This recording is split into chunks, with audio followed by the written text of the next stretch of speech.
I'm Rajveer Birla from 7B.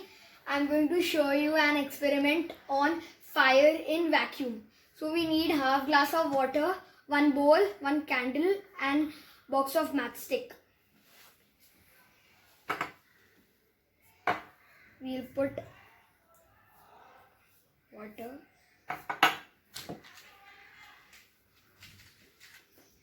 Then we'll burn it. We'll burn the candle.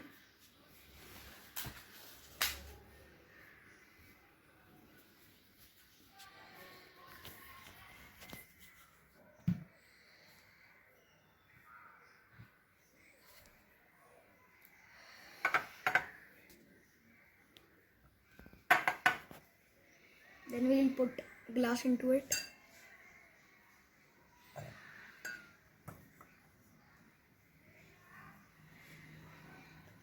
This shows